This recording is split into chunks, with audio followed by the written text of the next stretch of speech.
Good morning, Dan and Amy, and Joe Biden giving his victory speech after the media declared he was the victor on Saturday night. And he had this to say about America. This is a great nation. It's always been a bad bet to bet against America.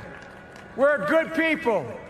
It's a great nation. We're good people. That's why one of his first executive actions, according to the Biden administration agenda, like as posted on his website, is to rescind Trump's executive order suspending diversity training programs for federal employees and contractors. Diversity training programs read critical race theory indoctrination training, in quotation marks. That's what it actually is. So we're a great nation of good people. Except, according to critical race theory, the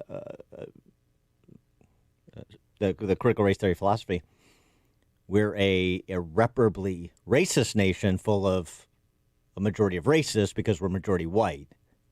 That's Ibram Kendi. That's Nicole Hannah-Jones.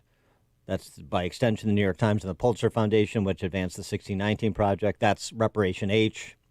President-elect, according to the media, Joe Biden's running mate there. We're a great nation of good people, except you're also all racists, and we need critical race theory training for federal employees, for federal contractors, for Fortune 1000 companies, and K through 12 school systems, obviously on college campuses, and so forth. Sophistry. Sophistry. So is his, the typical just pablum of the left about our good standing in the community of nations the world over. And that's what Joe Biden referenced when he talks about the soul of America, as if the soul of America runs through the state. That's the implication. And everybody is hopeful and joyful now because we're going to be a Democrat socialist country like our friends Macron in France and Merkel in Germany. For more on all this, we're pleased to be joined by Lieutenant Colonel Jim Carafano, Vice President of the Catherine and Shelby Cullum Davis Institute for International Studies at the Heritage Foundation, and author of books including Wiki at War and Private Sector Public Wars. Jim, thanks for joining us. Hey, good to be with you. So early executive actions in the foreign policy, national security arena from Joe Biden, again, according to his agenda. Terminate the ban against travel to the U.S. by individuals from Muslim-majority countries. Reaffirm the U.S. commitment to NATO and other security alliances. Rejoin the WHO. How do those strike you?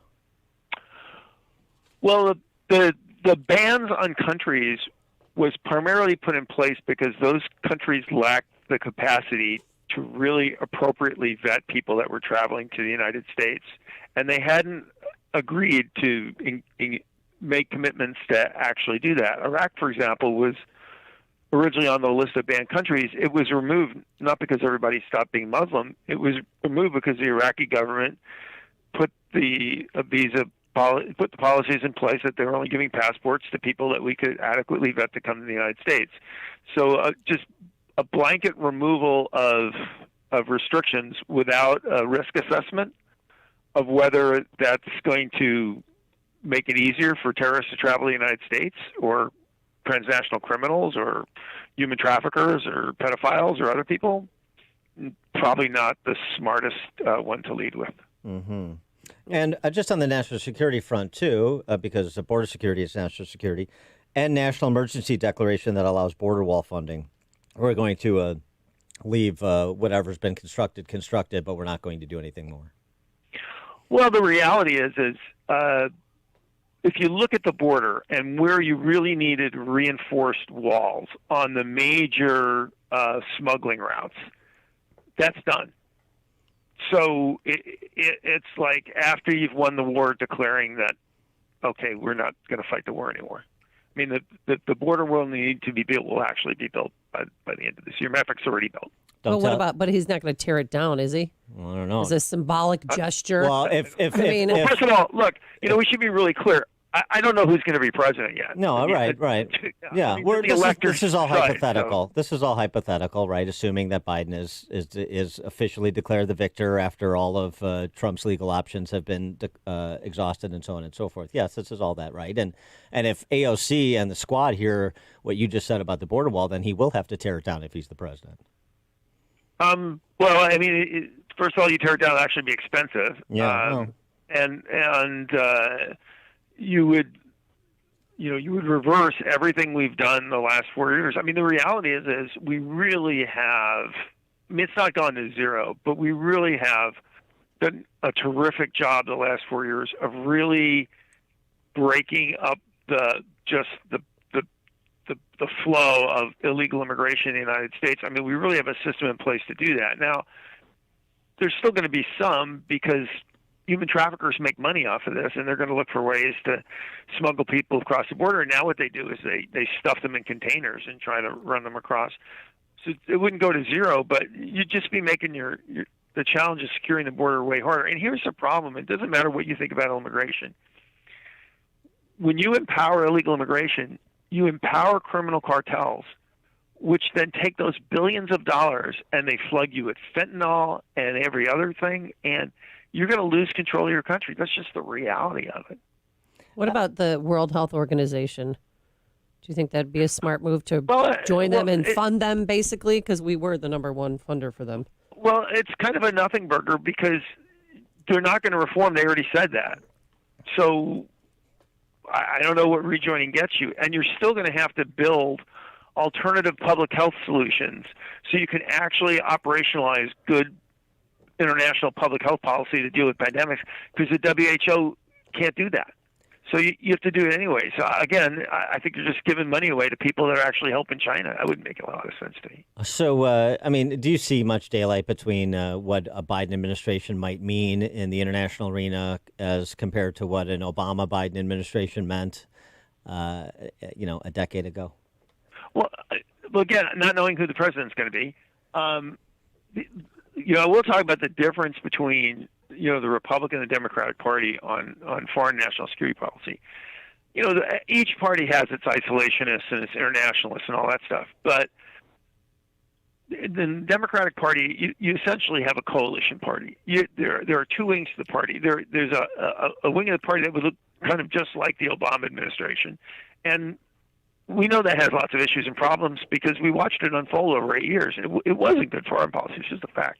But then there's a radical wing of the Democratic Party, which has ideas which are completely out of the mainstream. And I don't know how in a coalition management like that, where that actually comes down. What we do about the tough issues like China and Russia and defense spending and a lot of these issues. So I don't know the answer to how radical would it just be bad old foreign policy, or would you get truly radical bad old foreign policy from Democratic leadership? Well, I think that frames it right because Joe Biden really, his history has been a guy that's just happy to be part of the club, and so he'll go whichever direction he needs to go to stay in the club, meaning the Senate and vice president. And so now you have a very different Democrat Party than you did 12 years ago when Obama and Biden were first elected. And so the question becomes, how beholden will he be to that more radicalized element of the party?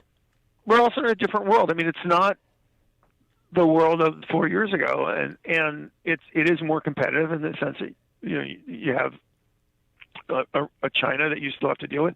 And the reality is we've done a lot of very good foreign policy in the last 4 years, and to just throw that out and start over, that doesn't make a whole lot of sense. I wanted to ask you about this because it's being bandied about. We talked about it a little bit earlier in the program, and I wanted to get your take just because you have more experience and understanding with respect to U.S. Army intelligence and this sort of operation. But this idea, this theory that's going around, the suggestion that's going around that there was some kind of sting operation conducted by Department of Homeland Security, federalized National Guard troop monitoring the elections around the country to try to root out fraud, that they were at a skiff in the Eisenhower Executive Office building, and that ultimately what this tactical unit found with respect to fraud will come out, and it's going to be important. Does that sound plausible to you? I have no idea. Okay. Yeah. All right. Okay. We did the same thing, and I'm a skeptic as well, but I just wanted to hear from somebody who has been on the inside of the Pentagon and knows these sorts of things, and whether or not you thought that was credible at all, because these are things being bandied about, and we're trying to separate fact from fiction or theory from truth. So yeah, I mean, when you have nothing, it's hard to separate anything out. So I don't really have anything. I hear what you're saying. With respect to the election that has recently passed, Jim Clyburn, for one, is still sticking to the Putin narrative that if the Republican Party doesn't call on President Trump to concede, then they're letting Putin dictate events in America. I don't know the connection, but that's what he said. The evidence of substantial interference in this election by the Russians, by the Chinese, by the Iranians, any handle on that? Yeah, I mean, I think what we've seen come out so far is that there was no credible foreign interference in infrastructure, and nobody's produced any information that says that disinformation actually impacted votes very much. So it is kind of the headline that nobody's talking about, is there are all these fears and concerns and allegations about foreign interference in the elections, but it actually looks like the administration, state and local governments, did a great job, and as we discussed on this show before, the disinformation, public disinformation itself, I think was negligible in impact, because the volume of everything else we were looking at was so incredibly high. I don't think it, and that seems to have bared out. So that when people just said this is Russian disinformation, whatever, that there's no evidence of that. Well, being a Democrat means never having to produce evidence. We know that. We've seen that. We're seeing it right now. He is Lieutenant Colonel Jim Carafano, Vice President of the Catherine Shelby Cullum Davis Institute for International Studies at the Heritage Foundation. Jim, thanks for joining us. Hey, thanks for having me. Take care. And he joined us on our turnkey.pro answer line. Listen to podcasts of Dan and Amy from the AM 560 mobile app. Download it today at 560theanswer.com/mobile. Does it feel like your house is getting smaller every day? Like the walls are closing in around you? If you're like most people, you're spending more time at home working, entertaining friends and family, and even doing e-learning with the kids. What if you can improve your lifestyle